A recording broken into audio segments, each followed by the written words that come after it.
What's up guys, it's Total Instinct and today we're covering some of my favorite mid-level combat moneymakers. I'll be going through this top 5 list, starting with the easiest and lowest requirement monsters and then progressively get more difficult with each monster. I'll also be wearing budget or mid-level gear throughout the video so you guys can have a more realistic idea of what kind of gear you should bring to each monsters, but just note that there will be a lot of room for upgrades and downgrades which you can mess around with on this gear tool website I'll leave in the description below. Finally, just make sure to stay till the end to hear about this video's giveaway. Let's get into it.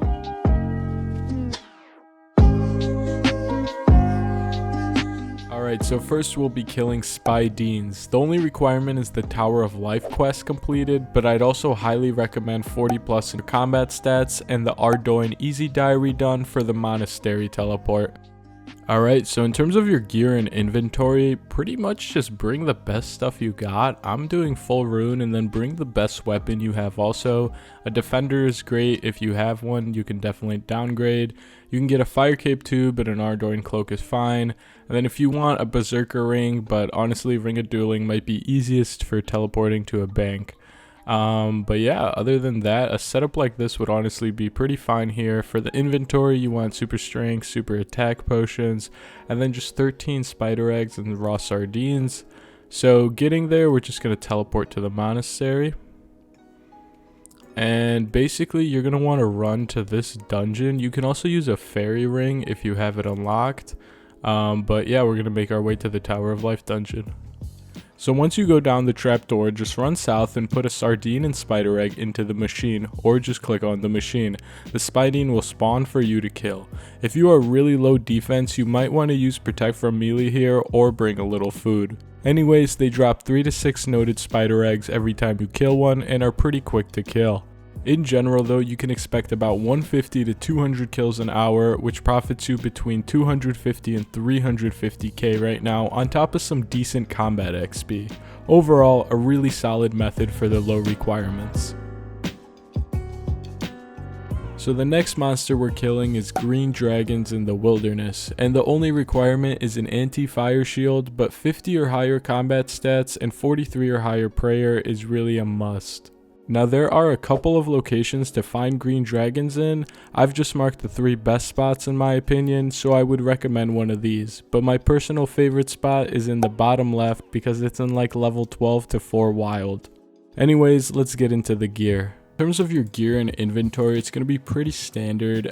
Just remember you're going to the wilderness, so bring 3 valuable items and the rest of it you should be willing to lose. I definitely recommend bringing as good of a weapon as you can. This definitely could be replaced with like a dragon scimitar though. And I'm sticking to the budget gear theme, so I just have all rune basically, and then even an Ardoin cloak, but definitely bring a fire cape if you have it. In terms of your inventory, bring some food, more or less depending on your level. If you're just like 60s, I would definitely bring more food, a prayer potion, and a super combat. And then you'll also want a burning amulet for how we get there, and then teleport house tabs are just for me to get out of there. And then you'll also want a looting bag. This is actually optional. You can use it if you want. It's just to have more inventory space. So now for getting there, we're just going to rub the burning amulet and teleport to the bandit camp and run west. And you're just going to try to run towards that shaded area that we kind of showed earlier over here. This is just the lowest level wilderness, so I do like it the best. I think it's the most safe. If there are PKers though, they're normally going to be either kind of north of the area or directly south of the area, hiding in like the trees or something. So anyways, drink your super combat and just go ahead, get to town. You can put up protect melee.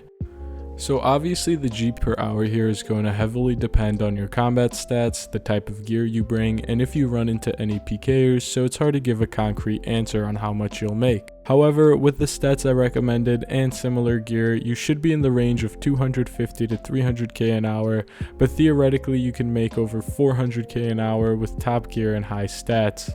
Also, if you want an alternative to green dragons, I'd recommend blue dragons just west of Falador. I'm not going to go into depth on how to kill them, but they are great to range or mage as there are tons of safe spots and you make pretty comparable GP. Anyways, let's get into the next monster.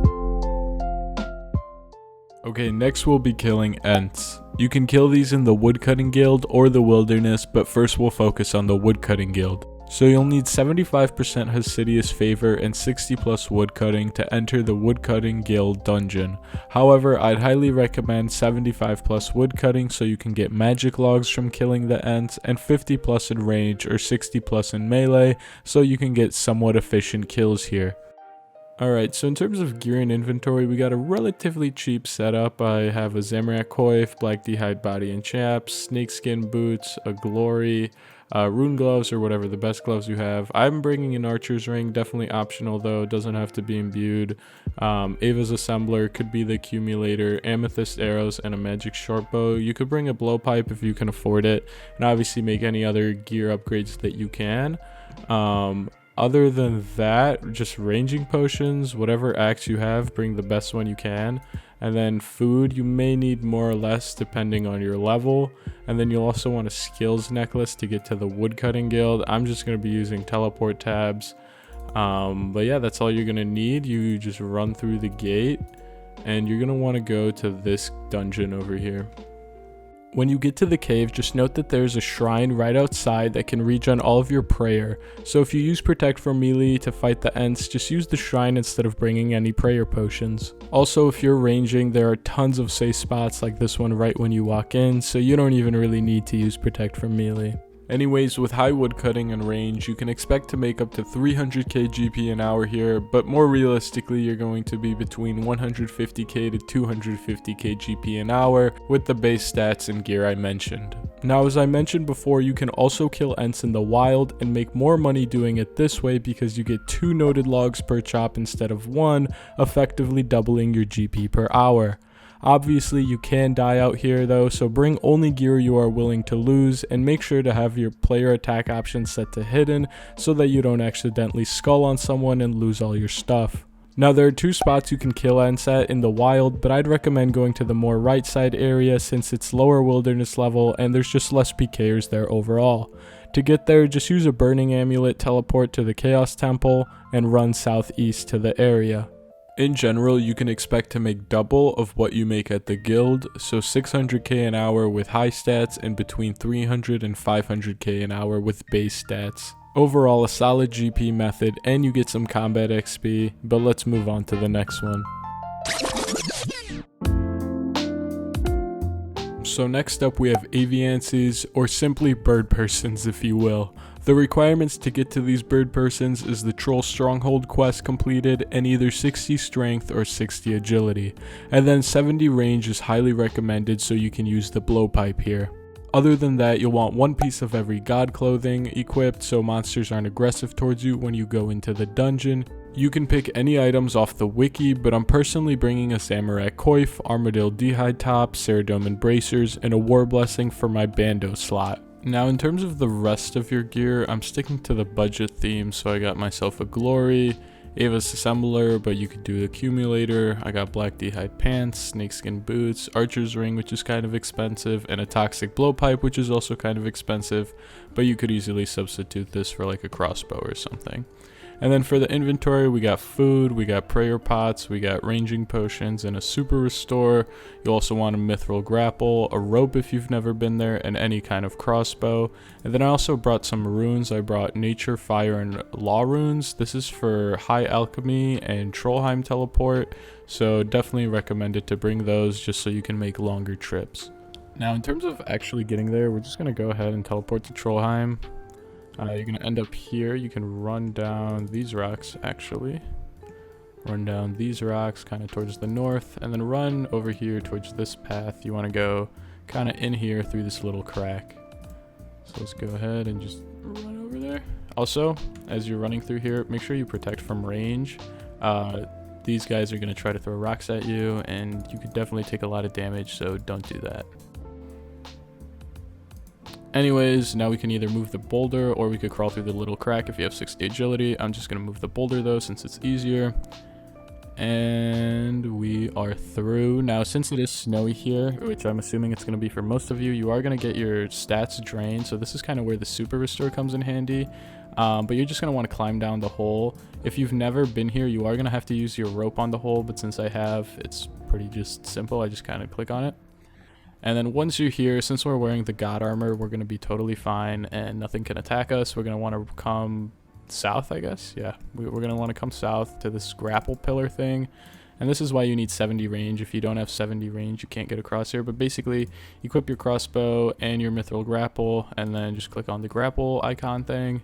Once you swing through, you'll be in an area with all the Aviansies and can aggro onto a bunch of them at a time, and then just have your character auto kill them while protecting from range, making this pretty AFK. You want to pick up everything except low level herbs, anti-poisons, and silver ore. Also, I forgot to mention that having the Fremennik hard diaries completed here is really helpful because it makes the Addy bar drops noted, so without this you are definitely losing out on a lot of GP. And speaking about the GP, the hourly rate here honestly isn't too great. I killed them for an hour with the gear I showed earlier and managed to get 122 kills, but spent just about 200k in supply cost, so I barely profited 200k in the hour, meaning at mid levels you're looking at a more realistic 150k GP per hour. So although the GP does suck, you get 50k raging XP here, which is pretty decent. Anyways, let's get into the final method.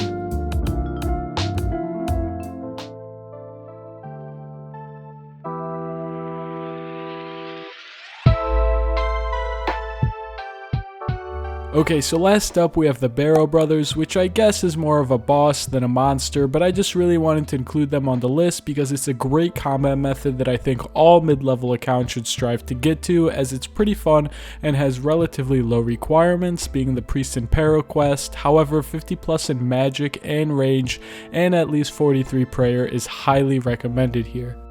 Now, I'm not going to go into depth on how to kill this boss because there's so many guides out there already, and this video would just become super long if I went into it, so definitely just check a guide out. But for now, you should at least aim to go around this kind of gear. Anyways, you can expect to make somewhere within the range of 400k to 1 mil an hour, depending how lucky you get, and if you have the Mauritania hard diaries completed, which give you 50% more runes every time you loot a chest. So that's a wrap for the video, guys. Thank you so much for watching, and if you found this video helpful, please give it a like and consider subscribing. And if you want a chance to enter this video's giveaway and win a bond, all you have to do is leave a comment about anything, but include your in-game name so I can message you about winning. My in-game name is Total Instinct, exactly like this, so be wary of any impersonators. Anyways, that's all I got, guys. Thanks for watching and have a good one.